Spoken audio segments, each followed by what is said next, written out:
खाटी झारखंडी मुसलमान है, इसलिए खाटी में बैठे हैं पत्रकार महोदय। खाटी है, दिखलाना चाहिए कि 32 चाहिए, उर्दू ना चाहिए, हमनी के 32 चाहिए। आप लड़ता हुआ गुलाब बाहर के जंग में लड़ता हुआ गुलाब देखा है और लहू लुहान आंखों में भी ख्वाब देखा है, और कहेंगे ये लोग सदियों तक कि यहाँ के युवाओं में भी हमने इनकलाब देखा। हम नाना मेरे जाते थे, उनका नाम था बानेश्वर महतो। उन्हें उर्दू में अच्छा नॉलेज था। महतो थे, कुर्मी थे, लेकिन उनको उर्दू में अच्छा नॉलेज था। बहुत सारी कहानियां उन्होंने रांची बोकारो में जो शहरों में प्रवासी मुसलमान उत्तर प्रदेश, बिहार, बंगाल, मध्य प्रदेश आके बसे हैं, उनसे मुकाबला नहीं कर पाएंगे। तो हमारे मुसलमान लेगा तो कौन सा लेगा? जो उर्दू की बात जैसे ही करेगा तो यूपी का मुसलमान जो रहता है वो मुसलमानों की हिस्सा ले लेगा, जो बिहार का मुसलमान आता है वो मुसलमान बन के नहीं, झारखंडी 1932 का खतियानधारी बन के ही आपको अधिकार मिल जाएगा। इसलिए मैं सीधा मुसलमान। स्वागत है आपका ऑल फॉर ऑल में। आप मेरे साथ जिन युवाओं को देख रहे हैं, ये सभी युवा किसी भी परिचय के मोहताज नहीं है। इन सभी युवाओं ने भाषाई आंदोलन में अपना महत्वपूर्ण भूमिका निभाया है। झारखंड की माटी और भाषा संस्कृति को बचाने के लिए और उनकी रक्षा के लिए सक्रिय भूमिका निभाया है, और इस आंदोलन को जन जन तक पहुंचाने के लिए मुखर होकर अपनी आवाज को बुलंद किया है।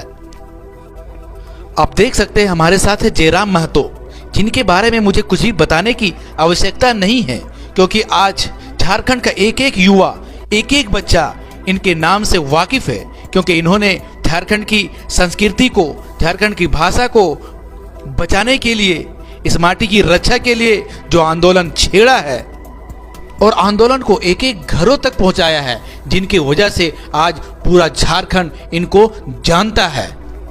आप देख सकते हैं हमारे साथ मुस्लिम समाज के कद्दावर युवा समाज सेवी रिजवान अख्तर भी मौजूद हैं, जिनका मुस्लिम समाज में काफ़ी पकड़ है। ये समाज के लिए काफ़ी लोकप्रिय हैं और समाज के लिए हमेशा बढ़ चढ़कर अपना योगदान देते रहते हैं, और जयराम महतो से इनकी पुरानी दोस्ती भी है। आप देख सकते हैं हमारे साथ कॉमरेड अभिषेक जी भी मौजूद हैं। आइए इन सभी युवाओं से एक एक करके बात करते हैं। आइए सबसे पहले बात करते हैं रिजवान अख्तर से। रिजवान अख्तर जी, ऑल फॉर ऑल न्यूज़ में आपका बहुत बहुत स्वागत है। रिजवान अख्तर जी, बहुत सारे लोगों का आरोप है कि मगही और भोजपुरी को हटाकर उर्दू भाषा को क्षेत्रीय भाषा की सूची में जोड़ा गया है। अब फिर से मांग उठ रहा है कि उर्दू भाषा को भी क्षेत्रीय भाषा की सूची से हटाया जाए। अगर इसे हटाया जाता है तो झारखंडी मुसलमानों को कितना नुकसान और कितना फायदा होने वाला है?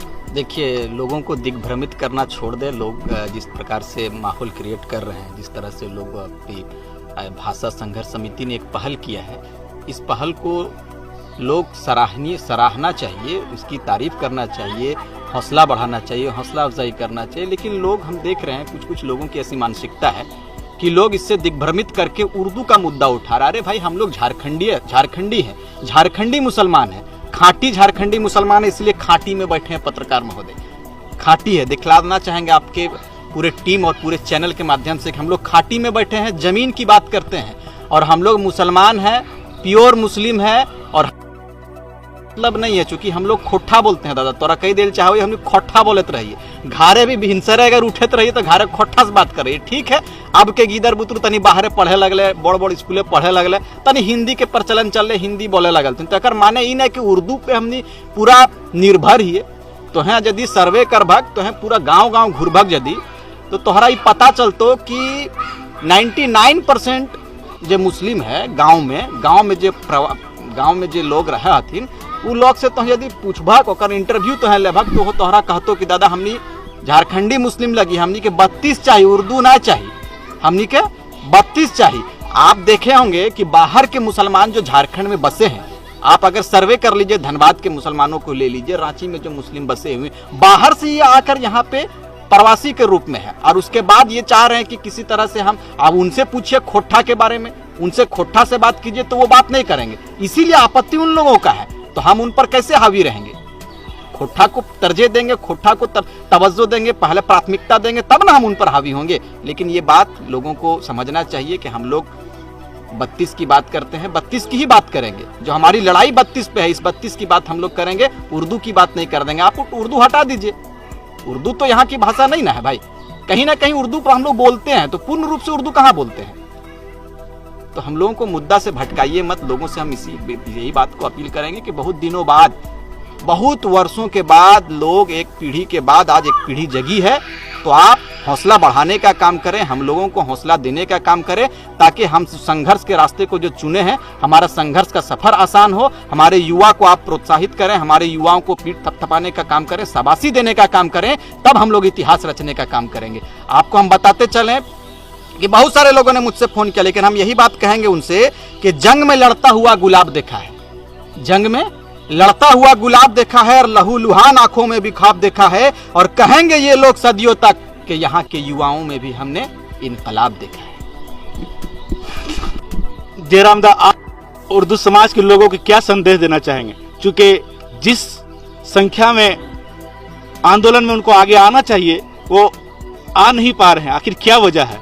कहीं उर्दू जबान जो बहुत सारे लोग दबी जबान में कह रहे हैं कि इसको हटाया जाए, ये तो वजह नहीं है ना?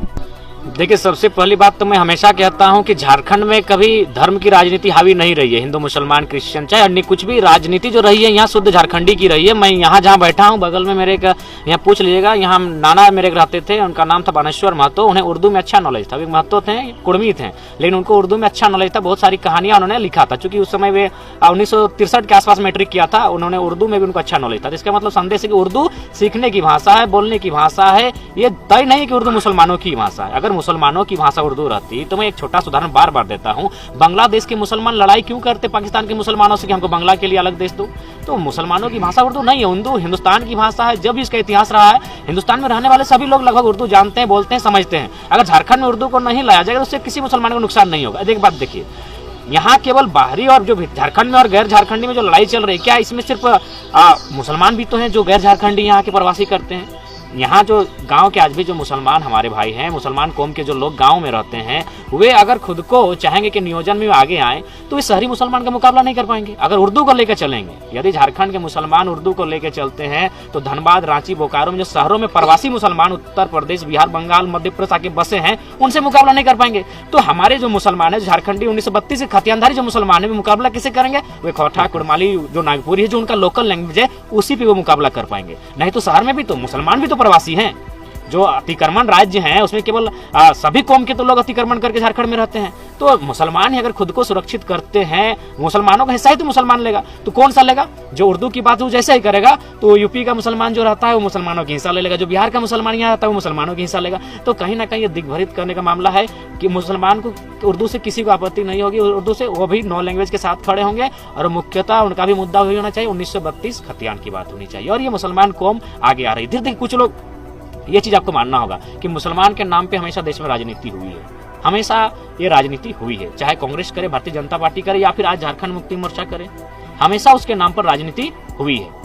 तो कहीं ना कहीं इन चीजों को मुसलमान समाज को भी सोचना होगा कि आपका जो नियोजन है, आपका जो हक अधिकार है, एक मुसलमान बन के नहीं मिल सकता है। आपका अधिकार एक झारखंडी बन के 1932 का खतियान पकड़ के ही मिल सकता है। तो मैं मुसलमान को यही संदेश देना चाहूंगा, आप अगर झारखंड में आपका भी जो सम्मान है, जो आपकी जो अस्मिता, पहचान, हक अधिकार है, वो एक मुसलमान बन के नहीं, झारखंडी 1932 का खतियानधारी बन के ही आपको अधिकार मिल जाएगा। इसलिए मैं सीधा संदेश होगा उस मुसलमान कौम से होगा कि आप इस खतियान की लड़ाई में साथ दें। क्योंकि उर्दू हमारा, मैं बार बार रिपीट कर रहा हूँ, यही पूछ लीजिए, 2 मिनट फुर्सत लगे तो इस गांव के पूछिए, मेरा नाना घर है, बानेश्वर महतो उनका नाम था। वे उर्दू लहजा सीखे थे, काफी अच्छी कहानियां लिखते थे, हमको दिखाते भी थे कि उर्दू का उनको अच्छा नॉलेज था। इसका मतलब यह नहीं कि उर्दू स्पेशल मुसलमानों की भाषा है। हाँ, कुछ आइडेंटिटी होती है, कुछ लोग पकड़ के चलते, जैसे कुड़माली की बात करते हैं, तो ऐसा नहीं है। बहुत सारे ऐसे कौम भी हम दिखाएंगे जो कुड़माली बोलते हैं, जो कुड़मी नहीं है।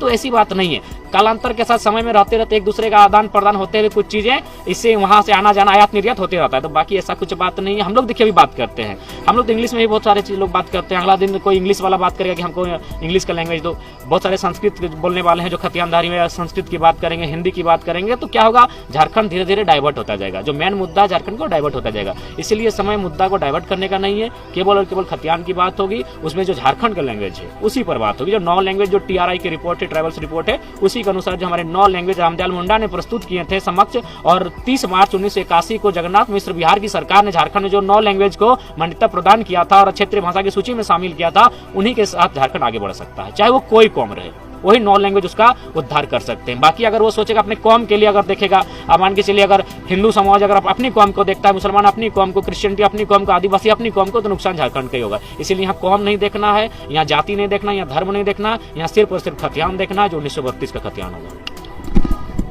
आगे आने वाले दिनों में आप लोगों का आंदोलन का प्रारूप क्या होगा? आंदोलन का प्रारूप, चूंकि धनबाद बोकारो कोयलांचल से आग लगी थी, कोयले में अक्सर आग लगती है और इस बार फिर कोयले में ही आग लगी है, तो ये आग अब कोल्हान से होते हुए संथाल परगना तक जाएगी और जो सोए हुए झारखंडी हैं, खतियानधारी हैं, उन्हें जगाने का काम किया जाएगा। क्योंकि आज चौतरफा हमला हो रहा है, चाहे कोई रहे, आप जाके कहीं देखिए लगातार हमला हो रहा है। झारखंड के नियोजन पर हो रहा है, भाषा पर हो रहा है, संस्कृति पर हो रहा है, यहाँ के लोगों के हर चीज पर। प्राइवेट सेक्टर में भी जाइए तो बाहर के बाबू लोग आके कब्जा करके बैठे हैं। अरे भाई, आपका अपना राज्य है, आप अपने राज्य की सरकार को घेरिए ना जाके कि हमें रोजगार उपलब्ध कराइए। आप हक अधिकार को छीनने आए हैं, तो आज झारखंडी को अपने हक अधिकार के लिए लड़ना ही होगा। क्योंकि आज अगर वे नहीं लड़ पाते तो इन फ्यूचर बड़ा मैंने बहुत दुखद दिखने का रहा है। बहुत प्लानिंग, एक बहुत जोरदार प्लानिंग हो रही है। हम तो अब बात खतियान की तो हो गई, अब साथ ही हम लोग निर्वाचन पदाधिकारी से मांग करेंगे कि हमारे जो क्षेत्रों में है वोटर आईडी को भी आप जांच करें। और चूंकि दो वोटर आईडी गैर कानूनी है, अतः वोटर आईडी जो है वो खतियान आधारित होनी चाहिए। और जो लोग खतियान के आधार पर वोटर आईडी नहीं बनाते, वे काम करते हैं, अच्छी बात है, स्वागत करते हैं। वे रोजगार करते हैं, अच्छी बात है, स्वागत करते हैं। वे मकान बनाए, अच्छी बात है, स्वागत है। लेकिन आप यहाँ के निवासी नहीं हो सकते, आप यहाँ से मतदान नहीं कर सकते। मतदान आपको यहाँ नहीं हो सकता है, 2 राज्यों में मतदान नहीं कर सकते हैं। तो ये चीजें, सिस्टम हटाना होगा, नहीं तो इन फ्यूचर क्या होगा, भारतीय लोकतांत्रिक देश है। अगर धीरे धीरे वे लोग अगर वोटर आईडी के माध्यम से देश में कब्जा करना, राज्य में कब्जा करना प्रारंभ कर देंगे। आपका पुटकी में देखिए राजस्थान का व्यक्ति मुखिया बन गया। हम तो निर्वाचन पदाधिकारी से मैसेज देना चाहेंगे कि आप कहाँ सोए हैं, क्यों इतना विमर्शन करते हैं, आप संविधान को उल्लंघन कर रहे हैं। राजस्थान का आदमी यहाँ जातीय आवासीय बना के मुखिया बन रहा है। आपका गोपीनाथ दी पंचायत है, आपकी कई सैकड़ों पंचायत ऐसे हैं झारखंड में जहाँ बाहर राज्य के लोग यहाँ के मुखिया, पंचायत सचिव, जो मैंने पंचायत समिति सदस्य बन जा रहे हैं, जिला परिषद बन जा रहे हैं। तो ये चीज तो अन्याय है। क्योंकि आप विधायक सांसद है कि आपको उसमें प्रतिबंध नहीं है, कोई कहीं से लड़ सकता है। मुखिया सरपंच का तो प्रतिबंध है कि उसी क्षेत्र का आपको होना, वहां का निवासी होना का। तो ये बताइए वे लोग यहाँ का निवासी कैसे बन रहे हैं? इसको चुनाव आयोग को तय करना होगा, निर्वाचन पदाधिकारी को तय करना होगा। और एक बात अब हम लोग बार बार कह रहे हैं कि अब हम लोग उद्योग नीति की बात करेंगे। क्योंकि आप तो कहते हैं ना कि राज्यपाल का मोहर भी आया है कि 75% जो रोजगार होगा प्राइवेट सेक्टर में भी वो लोकल का होगा। तो पहली बात तो आप कंपनी देखा है कि हमें 75% है कहाँ, आप तय कीजिए। आपको तय करना होगा कि लोकल है कौन। दूसरी बात, कंपनी को देना होगा। आप राज्यपाल महामहिम का अपमान नहीं कर सकते हैं। उनका जब लेटर पेड में इशू हुआ है, उनके हस्ताक्षर से घोषित हुआ है 75% रोजगार स्थानीयों का, तो आप कंपनी को ये भी, झारखंडी लोग कड़क के राज्यपाल का मैंने हवाला देते हुए कड़क के कंपनियों के सामने दरवाजे पे खड़ा होकर वे मांगे लिस्ट कि कहाँ है 75% लोग जो स्थानीय हैं। तो लड़ाई बहुत भीषण है। लड़ाई आज छोटी मोटी नहीं रह गई। अब झारखंडी समझने लगा है कि अगर आज नहीं लड़े तो बहुत नुकसान होगा, गिनती नहीं है। आप बहुत साजिश के तहत मैं बताना चाहूंगा, अगर कभी चुनाव आ ही जाएगा 2024 में, आप देखिएगा जब झारखंड में चुनाव होगा, बाहरी राज्यों से भर भर के ट्रक लोग आएंगे चुनाव यहाँ वोट देने के लिए। क्या मकसद है कि झारखंड में भी अपनी पहचान को बनकर रखना, झारखंड को भी लूटना, और हमारा राज्य तो है ही भैया। तो ये चीजें सामने आएंगी, आपको दिखाएंगे, सर्वे करते हुए दिखाएंगे। तो ये चीजें कहीं ना कहीं झारखंड को लगातार हमला कर रही है। औपनिवेशिक गुलाम झारखंड को लगातार बना रही है। जिस प्रकार ईस्ट इंडिया कंपनी ने बंगाल के माध्यम से पूरे इंडिया को गुलाम बनाया था, झारखंड को लगातार ये लोग अतिक्रमण कर रहे हैं, लगातार गुलाम बना रहे हैं। तो ये चीजें अब नहीं होगी कि झारखंडी लोग भी समझने लगे। चाहे जो होगा, भीषण युद्ध हो, संवैधानिक लड़ाई हो, जैसा भी होगा। जैसे भी हम लोग संविधान की बात करते हैं, हम लोग हमेशा भोले भाले लोग हैं। झारखंड प्रांत में रहने वाले लोग बोले वाले हैं। मैं अक्सर कहता हूँ, आप मैंने संथाली, मुंडारी, कुर्मी हो और उड़ाव कुड़ुक का कहे बात करते हैं। यहाँ का जो मुसलमान और ब्राह्मण भी है ना, वो भी मांदर की थाप में थिरकता है। ये झारखंड की अलग संस्कृति है, तो इस चीज को समझना होगा। ये झारखंड को आप डाइवर्ट नहीं कर सकते हैं। झारखंड का मुद्दा कभी धर्म का नहीं रहा है, झारखंड का मुद्दा संस्कृति का रहा है, झारखंड का मुद्दा जल, जमीन, जंगल का रहा है, चाहे वो कोई रहे, किसी कौम का व्यक्ति रहे। तो झारखंड अपने मुद्दे के साथ कायम है। 9 लैंग्वेज, 1932 के खतियान के आधार पर नियोजन नीति, स्थानीय नीति, उद्योग नीति और विस्थापन नीति। विस्थापन नीति अब हम इसलिए ऐड करते हैं क्योंकि बहुत आवश्यक है। बहुत सारे लोग आके देखिएगा तंबू गाड़ के रहने लगे हैं, और एक दिन वहां को हटते हैं तो बोलते हैं कि हम विस्थापन होंगे। नहीं, ये गलत बात है। तंबू गाड़ के आप रहे हैं, 10 साल पहले आके रहे हैं, जबरदस्ती आके रहे हैं, और आप विस्थापित नहीं हो रहे हैं। आपका 12 बीघा में 18 बीघा में पुदीना है भैया, आप गलत मैसेज मत दीजिए समाज को। ये गलत मैसेज है। विस्थापन वो है जो सेल में जिसका जमीन गया है, विस्थापन उनका हुआ जिनका टाटा में गया है, सिंदरी में गया है, बीसीसीएल में गया, वे लोग विस्थापित हुए हैं। जिनका 100 साल पहले विस्थापन हुए हैं, वे लोग हुए। 10 दिन पहले आप तंबू गाड़े थे और दिखा रहे हैं कि हम विस्थापन हुए, अन्याय है। इसलिए विस्थापन नीति भी खतियान आधारित होगी। ये थे झारखंडी भाषा संघर्ष समिति के जयराम महतो जी, रिजवान अख्तर जी, अखिलेश जी, कॉमरेड अखिलेश जी। इन्होंने साफ संदेश दिया है मुस्लिम समाज को, खास करके झारखंडी मुसलमानों को, कि उर्दू कोई आपको क्षति नहीं पहुंचा रही है, क्योंकि उर्दू आपका क्षेत्रीय भाषा नहीं है। आप इसमें ना उलझें, लोगों के बातों में ना आए, और असल लड़ाई हमारी जो खतियान की है वो 32 की लड़ाई है। इन लोगों ने मुस्लिम समाज से अपील किया है कि आप लोग भी बढ़ चढ़ के इस आंदोलन में हिस्सा लें, क्योंकि ये सबकी लड़ाई है। जितने भी झारखंडी हैं, ये किसी मजहब की लड़ाई नहीं है, किसी समाज की लड़ाई नहीं है, ये झारखंडियों की लड़ाई है। इन लोगों ने एक साथ सभी मुस्लिम समाज के लोगों से अपील किया है कि आप लोग भी बढ़ चढ़कर इस आंदोलन में हिस्सा लें और इस आंदोलन को सफल बनाए, इसको सक्सेस बनाए। आप देख रहे थे ऑल फॉर ऑल न्यूज। इसी प्रकार की खबरों को देखने के लिए आप हमारे news channel all for all news को देखते रहें।